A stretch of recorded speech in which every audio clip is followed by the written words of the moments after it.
Hello and welcome to Organon-Hub. So as of now, we know what is drug proving, which we have seen in aphorism number 105. Now, why drug proving should be done? This is all about aphorism number 106. So it goes like, the whole pathogenetic effects of the several medicines must be known. That is to say, all the morbid symptoms and alterations in health that each of them is specially capable of developing in the healthy individual must first have been observed as far as possible.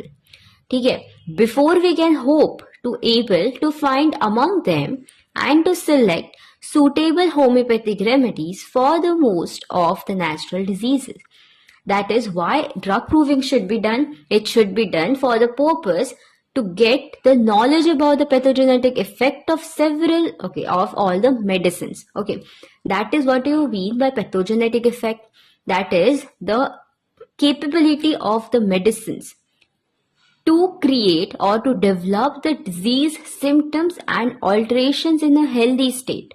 If we know that, if we observe that, then we can find the similarity of those symptoms and alterations to the similar symptoms of the natural disease that the patient is going to come with. After the first step here is observation of the symptoms during drug proving. ठीक है, artificial disease में we have to observe the signs and symptoms that a particular medicine which we are proving at that time in that healthy person. We have to see that alterations first. After we see the alterations, we have to note down that. Then we have to find similarity. Similarity in what? In what context? Similarity in the symptoms, in the doses, in the susceptibility of the person that we can get by the constitutions or the diathesis, the temperament of the person. And the last one is the potency that we are using.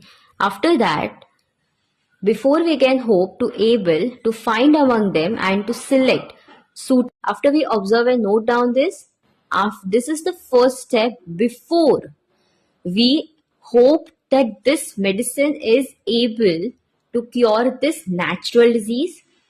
And the third step being, first step is observation, second step is hoping that it can cure.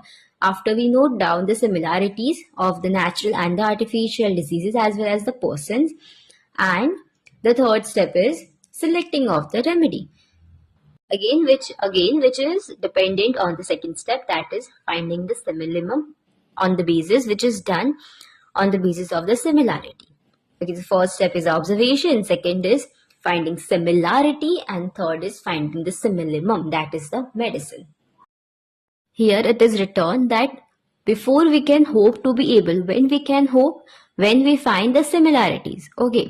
Similarity in what? Similarity between the artificial symptoms, symptoms of the artificial disease and symptoms in the natural disease.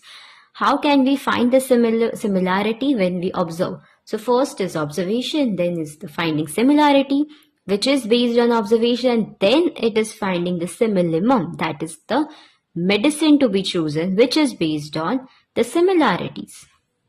And that this is the reason why drug proving is important, just to know the pathogenetic effect, and by finding the pathogenetic effect, we can get to the simillimum. In short, aphorism 106 tells us only the pure, unprejudiced symptoms noted during provings form the true record of a medicine. With that, we conclude today's topic. This is Organon-Hub, your guide to mastering the organon. See you in the next aphorism.